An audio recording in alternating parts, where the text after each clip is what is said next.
brought this around along to scare you. You see, if you see something in a former teacher's hands, you never know how long this particular thing will last. So anyway, thank you ever so much, Becky, for the very kind introduction. There were some other things that one thing I want to emphasize was I was never much of a scholar. Can you use the microphone? Thank you. Oh, yes, that thing. One thing I need to emphasize, I was never much of a scholar until I started out to school on the GI Bill, and it meant everything to me. Without that, I hate to think what would have become from me. And the learning becomes addictive, you know, and once you get hooked by it, you never give it up. It's a lifetime thing. I was informed I should say something about the history. Am I getting out there all right? The history of Decoration Day, and I will say a few words about that. Oftentimes, people attribute it just to the Civil War itself and the tremendous casualties that we experienced during the Civil War. Actual fact, there were attempts at it long before that. You have to realize that this country has been at war virtually in entire history. It's been perpetual war for perpetual peace, which escapes us, except for that 20 years between 1919 and 1939. Something that is not said that needs to be said is the genocide inflicted on the first Americans, on our First Nations, what we call in this country Indians. I like the term north of the border, the First Nations. The suffering was terrible. I think some of the history textbooks, by the way, there's a workout by James W. Lowen entitled The Lies My Teacher Told Me. Our history textbooks are issues designed primarily for indoctrination. And what they lack is so tremendous. The purpose overall is to ensure the loyalty of each generation that's coming up. So Decoration Day itself kind of grew out of the Civil War, which was our most costly. It's the last war we fought actually on the soil of America. The North had 360,000 dead, another 275,000 wounded. The South, 250,000 dead. We don't know how many wounded of the total given, and I got this from Charles and Mary Beard's Rise of American Civilization, which is a wonderful book. Total dead, 610,000. And we only had 31 million people at that particular time. So it was, according to one estimate I got here, about 2% of the total population of the country. So this is something to keep in mind. The Decoration Day more evolved, began to be formally, many people attribute it actually to the South initially because of the tremendous devastation inflicted in the southern states during the Civil War. Actually, in the 1880s, it began to be formalized, and I believe it was in 1967 that the turn was given to Memorial Day and Decoration Day, and the actual fixing, which had formerly before had been the, I believe May 30th was changed to the last Monday of May, and that would have been 1968, so those changes. But you have to realize there weren't flyovers or military parades and so on. There's a genuine concern for the death of so many people in this country, and something which went on continuously. I have another note I have to say about the Civil War. My paternal grandfather, Josephus Poole, was a Civil War vet. And he joined the first Ohio Heavy Artillery Division at the age of 17, at the age of 18, who was paid $75 for this role. The one thing we have to realize that most of our wars have been fought by poor people. Up to World War I, it was said poor farm boys, which essentially was what he was. And that bribery was offered. Into the Civil War, the price of a substitute in New York actually went to about $315 per person. So again, the burdens of these wars have always fell on the poorest element of the population. Two possible exceptions would be World War I and World War II, simply because of the draft. But even then there were exemptions. And of course, during the Vietnam War, there were numerous exemptions. And I always have to think of Bush, Cheney, and Rumsfeld, who managed to escape that by being essentially draft dodgers. And then we have to look to what they actually got us involved with.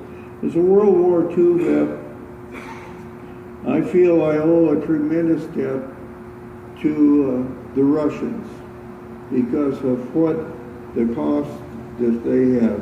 And I have a letter here that I'm going to read. It'll only take me about 5 minutes. This is a note of appreciation to the Russian people on May 9th, 2015. That's 70 years after the end of World War II. I am fortunate as a World War II vet to still be alive and retain some vivid memories of that momentous period in which our fate and hopes for the future were closely tied to those of the Russian people. Officially in the West, May 8th will mark the 70th anniversary of VE Day, Victory in Europe. To the Russian people, the day to celebrate is May 9th, which marks the end of the Great Patriotic War, as it is officially known there. Perhaps it should be referred to as Great Patriotic War II, since 1812, which marked the victory over Napoleon's massive European forces, is referred to as the Great Patriotic War also. Very few Americans today have any knowledge of the death and destruction the Russians experienced during World War II. 80% of the cost of the European phase of World War II was borne by the Russian people. In effect, Central Russia became a free fire zone. Shoot anything that moves. That should, Vietnam vets, that should ring a note there. At least 20 million, and some estimates put the figures at close to 30 million persons died as a result of the war. One must remember the Western Front, the invasion of Normandy in June 1940, the invasion of Normandy did not come in 1943 as promised by the United States and its allies, but was launched in June of 1944. Curiously, the Western Front was launched only after the Battle of Stalingrad, 1942-43, which turned the tide of war in favor of the Russians, and the Russians began their inexorable advancement westward. One of the greatest stories in history has been the resistance of the Russian people in the face of the horrible onslaught of Nazi Germany and its puppet states. The Russian people were not only able to resist, but also to recoup their resources and promulgate a decisive offensive against what had been the strongest and fiercest military machine the world had ever known. As a final remark on this short note of gratitude, I wish to narrate a very precious memory which I keep deep inside of me. That memory is of a visit which I made in the summer of 1964 to Piskarovskaya Kladbishye.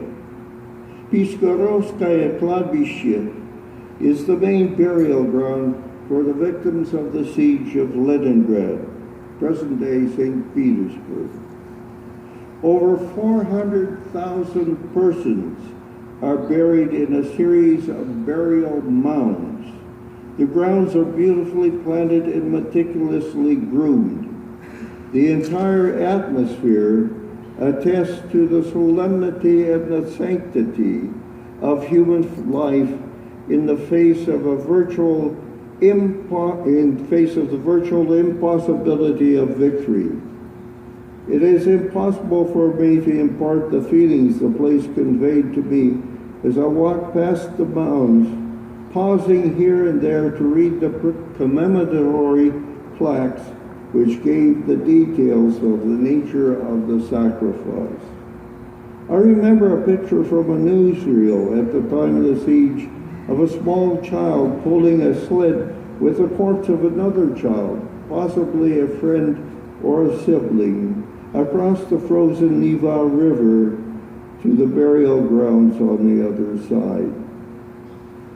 When confronted with a monument such as this, one must remember that these were real people with hopes and dreams of their own whose lives were cut short.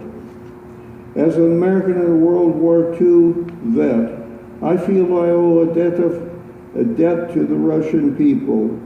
Had it not been for the great sacrifice, many more American lives would have been lost, possibly my own. I remember all the pictures and films showing the joyous meeting of our troops and those of the former Soviet Union on the banks of Germany's Elbe River. There were the cheers, the embraces, the sharing of food and drink, and the exchange of souvenirs. All this marked the end of what had been the most critical phase of history's bloodiest war. The Cold War, and much which followed, could only be delineated as the worst sort of tragedy. One can only hope that some element of that lost friendship and understanding which existed during World War II can be reestablished so as to ensure the peace and well-being of planet Earth.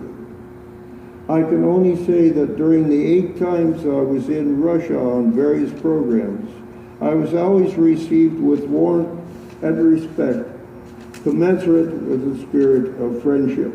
I have to make one last remark. I hope some of you support cable radio and Democracy Now! And so on.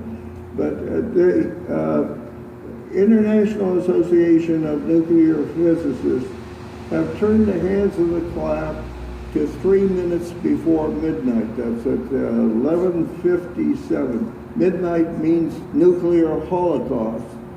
And the statement was made, and there was also another MIT scientist on one of Cable's programs that reaffirmed this. We have never faced a greater danger of nuclear holocaust at the present time. Understanding between the United States and Russia is absolutely imperative, and we should probably add China and Iran as well. And with that, I'll close.